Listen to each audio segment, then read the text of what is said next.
Right breaking news చూస్తున్నాం. విజయ్ రెడ్డి బలవన్మరణ కేసులోని కీలక ఆధారాలు బయటపడుతూ ఉన్నాయి. అయితే ఇప్పటికే పోలీసులు విజయ్ రెడ్డి ఇంటికి కూడా వెళ్ళినట్టు తెలుస్తోంది. ఇటు విజయ్ రెడ్డికి సంబంధించిన వాళ్ళ తల్లి అలాగే సోదరుడు చిరంజీవిని కూడా విచారిస్తున్నట్టు కూడా తెలుస్తోంది. అయితే ఇక్కడ అనూహ్యంగా చనిపోయే ముందు తన తల్లితోని 46 గంటల పాటు 46 సెకండ్ల పాటు మాట్లాడినట్టు కూడా తెలుస్తోంది. అయితే 46 సెకండ్లు ఆమె ఏం మాట్లాడారు తల్లితోని, ఎందుకంటే మనం ఎక్స్క్లూజివ్గా వాళ్ళ మదర్తో మాట్లాడినప్పుడు కూడా వెళ్ళిపోయేటప్పుడు విజయ్ రెడ్డికి ఒక కాల్ అయితే వచ్చింది. ఎక్కడి నుండి కాల్ వచ్చింది అని చెప్తే ఆమె ఆఫీస్ నుంచి కాల్ వచ్చింది అని చెప్పి టీ పెట్టారు. మదర్ అండ్ తను ఇద్దరు కూడా టీ తాగేము. దాని తర్వాత అమ్మాయి వెళ్ళిపోయింది అని అయితే మనకి అందుతున్న సమాచారం. అంటే వాళ్ళ మదర్ ఇప్పటి వరకు మీడియాలో చెప్తున్న సమాచారం. మరైతే అనూహ్యంగా ఇక్కడ మనకి చూసుకున్నట్లయితే 46 సెకండ్లు తల్లితోని ఆమె మాట్లాడినట్టు కూడా తెలుస్తోంది.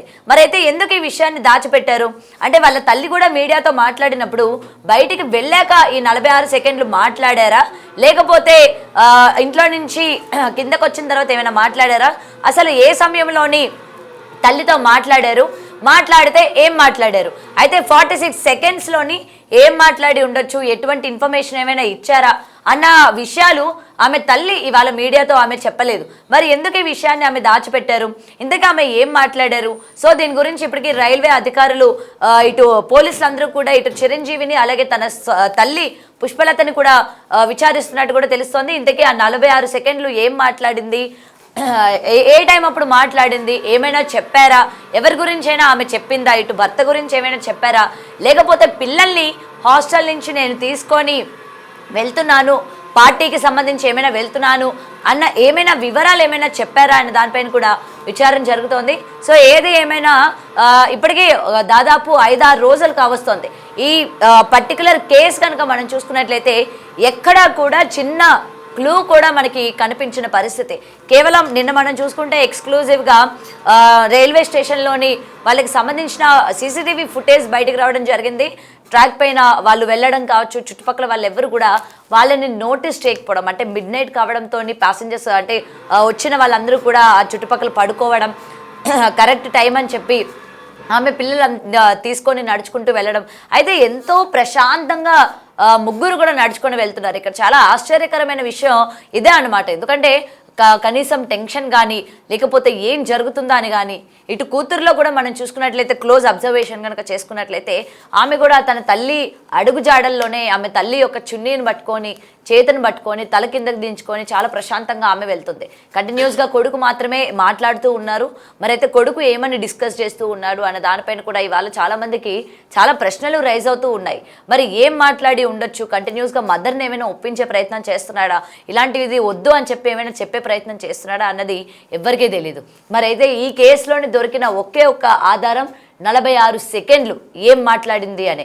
మరి దీని గురించి వాళ్ళ తల్లి ఏం చెప్తారు, మరి ఆ రోజు మీడియాతో మాట్లాడినప్పుడు, ముఖ్యంగా బిగ్ టీవీతో మాట్లాడినప్పుడు 3 రోజులు కార్యక్రమం అప్పుడు కూడా నాకు ఎటువంటి సమాచారం లేదమ్మా, విజయ్ ఎప్పుడు కూడా అంటే వెళ్ళిపోయిన తర్వాత కూడా ఫోన్ చేయలేదు, జస్ట్ ఇంట్లో ఉన్నప్పుడు మాత్రం టీ పెట్టించింది, ఇద్దరం కలిపి టీ తాగాము, తర్వాత ఆమె హడావిడిగా వెళ్ళిపోయింది, ఆఫీస్ నుంచి కాల్ వచ్చింది, మీటింగ్ ఉందని చెప్పి ఆమె వెళ్ళిపోవడం జరిగింది, అంతవరకే నాకు తెలుసు.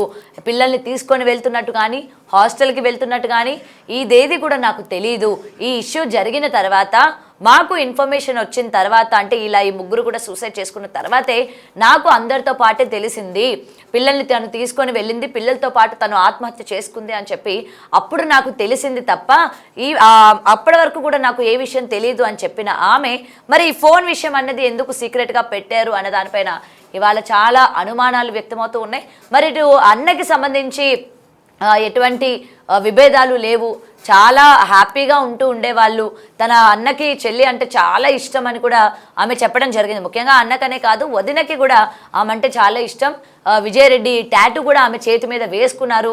అంత ప్రాణం, ఎటువంటి ఆస్తులు కొన్నా లేకపోతే ఎటువంటి వస్తువులు కొన్నా ప్రతిది కూడా మేము విజయ పేరు మీదనే కొంటారు, ఎందుకంటే విజయ అంటే వాళ్ళ యొక్క తీసుకున్న ప్రతి దాంట్లో కూడా విజయం ఉంటుంది, సక్సెస్ అవుతుంది అన్న దానిపైన ప్రతిదీ కూడా చెల్లి పేరు మీదే మేము తీసుకున్నాము అని చెప్పి కూడా ఆ రోజు వాళ్ళ మదర్ వాళ్ళ అన్న గురించి కూడా చెప్పడం జరిగింది. అంటే తన కొడుకు గురించి కూడా, అంటే ఆస్తికి సంబంధించి తగాదాలు ఏమైనా ఉన్నాయా, లావాదేవీలు ఏమైనా ఉన్నాయా, దీనికి సంబంధించి ఏమైనా ఇష్యూస్ నడుస్తున్నాయా అని అడిగిన సందర్భంలోని తన కొడుక్కి అలాగే తన యొక్క మరదలికి ఎంత విజయ అంటే ఇష్టం అన్నది ఆమె మీడియాతో మాట్లాడడం జరిగింది.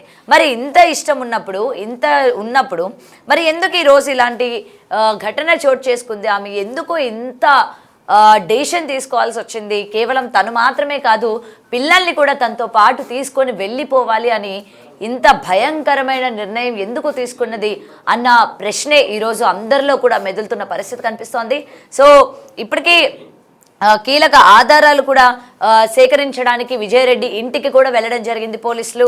అసలు అండ్ బ్యాంక్ అకౌంట్స్ కూడా చెక్ చేస్తూ ఉన్నారు. లాస్ట్ టైం ఎవరికి ట్రాన్సాక్షన్స్ జరిగాయి, ఎవరికి తను ఏమైనా మనీ వేశారా, లేకపోతే ఎవరైనా ఆమెకి మనీ వేశారా అన్న ఆ ఇన్ఫర్మేషన్ కూడా గ్యాదర్ చేస్తూ ఉన్నారు. అండ్ కీలకమైన ఆధారాలు ఏమైనా ఇంట్లో దొరుకుతాయా అని చెప్పి కూడా వెతుకుతున్న పరిస్థితి కనిపిస్తున్న పరిస్థితి కూడా ఉంది. మరి దీని గురించి మరింత సమాచారం అందజేయడానికి మా ప్రతినిధి సుజాత ఫోన్ ఇన్లో ఉన్నారు.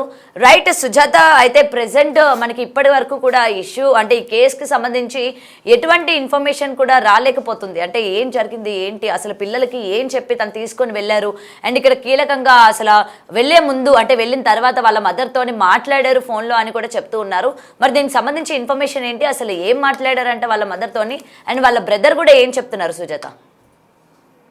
గౌతమి, విజయశాంతి రెడ్డి తన ఇద్దరు పిల్లలతో ఆత్మహత్య చేసుకొని చనిపోయినటువంటి ఘటన అందరినీ కూడా కలిసివేస్తుంది. ఇప్పటి వరకు వాళ్ళు చనిపోవడానికి కారణాలు ఏంటి అని చెప్పేసి ఒక్క క్లూ కూడా బయటికి రాకపోవడంతో పోలీసులు తలలు పట్టుకుంటున్నారు. ఈ కేసుకి సంబంధించి రిపోర్ట్ వచ్చిన తర్వాతే కీలకమైన ఆధారాలన్నీ బయటకు వచ్చే అవకాశం ఉంటుంది. అయితే విజయశాంతి రెడ్డి తన ఇద్దరు పిల్లల్ని సూసైడ్ చేసుకున్నటువంటి టైంలో గుండెకి హత్తుకొని తన ఇద్దరు బిడ్డల్ని కూడా ఆ రైలు పట్టాల మీద పడిపోతున్నటువంటి ఆ విజువల్స్ ప్రతి ఒక్కరిని కూడా ఆలోచింపజేయడంతో పాటు కొన్ని ప్రశ్నలు తలెత్తుతున్నాయి. అసలు పిల్లలు ఎలా ఒప్పుకున్నారు, చిన్న పిల్లలు కాదు, వాళ్ళకి 18 నుంచి 20 సంవత్సరాల వయసున్న ఇద్దరు పిల్లలు ఎలా అంగీకరించారు అనేది ఒక ప్రశ్న. అయితే ఇప్పటి వరకు సోషల్ మీడియాలో పలు విధాలుగా చాలా మంది వివిధ రకాలుగా వార్తలు వినిపిస్తూనే ఉన్నారు. కానీ అవన్నీ వాస్తవం అని జిఆర్పి పోలీసులు అంటున్నారు. అదేవిధంగా విజయశాంతి రెడ్డి